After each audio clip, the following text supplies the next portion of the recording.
O que é que, na época de seminário, o senhor pintou na mente sobre a vida de padre e que, quando se ordenou, percebeu que era totalmente diferente ou que não era possível aquilo que o senhor pensava ou não, ou realmente aquilo que pensava veio ali à realidade mesmo?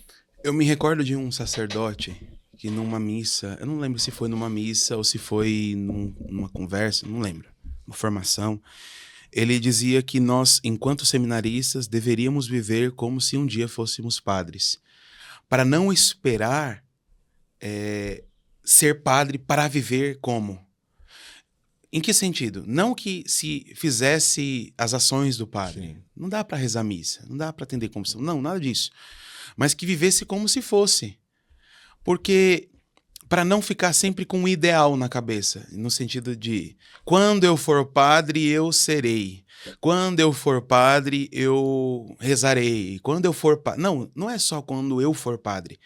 Porque Deus age no agora e não no futuro. Então, Deus queria me formar ali, então eu queria ser formado por Ele. E era o tempo do seminário. Então, o que eu já fazia como seminarista? Eu já vivia como se fosse um padre. Eu visitava os meus enfermos, eu dava as minhas formações, aprendi a andar de padre, clergyman, colarinho romano, batina, pensar a missa, pensar na homilia, preparar a homilia. Então, eu já vivia como. Agora sim, Guto, de verdade. Eu achava que ser padre era bom. De verdade. Mas ser é muito maior do que aquilo que eu imaginei. Muito maior. Ser padre é... Bom, eu nasci para isso. Mas o ideal que eu tinha de seminário para o que eu vivo hoje é completamente diferente e maior. Ser padre é muito maior do que qualquer sonho que a pessoa possa ter dentro de um seminário. No seminário, tivemos ótimas aulas, formadores, professores, enfim. E eu lembro de um chamado Pedro Monticelli. Ele dizia que a obrigação do seminarista primeira era estudar. Eu nunca fui um seminarista inteligente. E eu sei disso. O que eu sempre fui e sou é esforçado. Eu queria que o meu tempo de seminário, de estudo principalmente, pudesse me dar bases fortes para que quando eu fosse padre, primeiro, Deus fizesse o que Ele quisesse. Eu ia ser dele. Então, quando chegasse o dia, o momento, ordenou padre, seja. Seja o que Deus quiser. Não no sentido de sorte, mas é o que Ele quer. E tem sido maravilhoso. Hoje na missa aqui, hoje nós celebramos a memória obrigatória dos proto-mártires do Brasil. Que coisa maravilhosa. Que coisa maravilhosa. Você vê 2 sacerdotes ali martirizados, todos aqueles leigos, e de modo especial o Mateus, São Mateus, né? Que é o padroeiro dos ministros extraordinários, ele ter o coração arrancado pelas costas e, desse modo, gritar: louvado seja o Santíssimo Sacramento. Que isso? E, assim, na Santa Missa eu não me aguentei. E também você e a Zulene cantando e tocando é sacanagem, né? Meus irmãos, olha, que coisa maravilhosa. Eles cantaram, povo de Deus. Aquela música do Juninho, da Banda Arcanjos, Convívio dos Eleitos. E assim, depois eu compartilhei com a mocinha que estava ali. Meu Deus, como foi hoje especial. Mas na minha cabeça é assim, eu ainda não estou acostumado com a ideia de ser padre.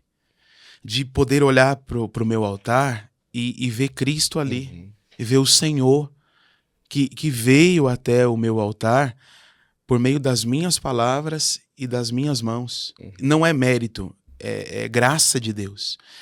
Então, se eu pudesse sonhar desse jeito na época de seminário, não seria de Deus. É de Deus porque eu sonhava e não era nem 1/3 daquilo que eu sonhava. De eu poder olhar Jesus e falar: Senhor, estás aqui. Então, eu chorei. Eu chorei, não aguentei, porque é muito forte a Santíssima Eucaristia. é o centro do padre, é o centro da vida do padre. Cada palavra, eu faço questão de ler cada palavra com calma, com desejo, com amor, que eu nunca perca isso. Uhum. Então, não tem nada. Eu sonhava em ser padre, olhava os meus irmãos que iam se aproximando do sacerdócio, ficava muito feliz por eles. Vão vir mais agora, virão mais 4 sacerdotes aqui na Diocese de Osasco. Estou muito feliz por eles. E quando chegou a minha vez, foi um negócio espetacular. Não foi nada do que eu sonhei. Foi muito maior mesmo. Então, e por que foi muito maior? Porque Deus é muito maior do que o que pode caber aqui. Uhum. Né? Então, nesses 9 meses, graça. já precisou, por alguma circunstância, celebrar a missa sozinho? Não? Porque não tinha em alguma comunidade? Não? Eu sempre procuro ir a algum lugar. Ou numa sacristia, ou... Por exemplo, eu tive alguns episódios que eu fui celebrar missa na casa de um tio que estava enfrentando câncer. Então eu até brincava assim com ele: tio Dedé. Tio Dedé, mandavam ou ligava: tio Dedé, segunda-feira, que é a folga dos padres, né? Tio Dedé, eu tô sem missa na segunda, eu penso em rezar aí, mas é assim, eu, o senhor, minha mãe, minha madrinha, uma outra pessoa, só nós. Ai, meu filho, tá bom então, maravilha. Ô, Guto. Eu ia pegar minha mãe, eu dormia na minha mãe, mas aí às vezes eu ia lá buscar ela, enfim, íamos. Quando eu passava na frente da casa do meu tio... Não, tava cheio. Não, eu olhava, tinha uma lona no portão. Aí eu falava assim: mãe, deve estar cheio de gente lá dentro dessa casa. Será? Pois bem. Ia lá, dava a volta, falei: vai na frente. Estacionava.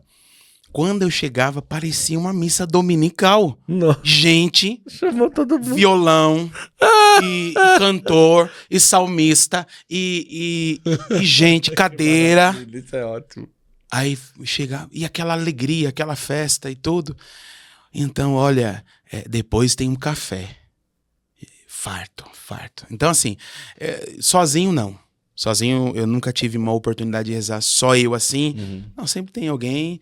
E quando ele estava vivo, né, ele faleceu faz alguns meses, eu tinha assim uma agenda, que não foram poucas vezes que a gente celebrou juntos. Na segunda-feira eu dizia: tio Dedé, tô indo aí, tá?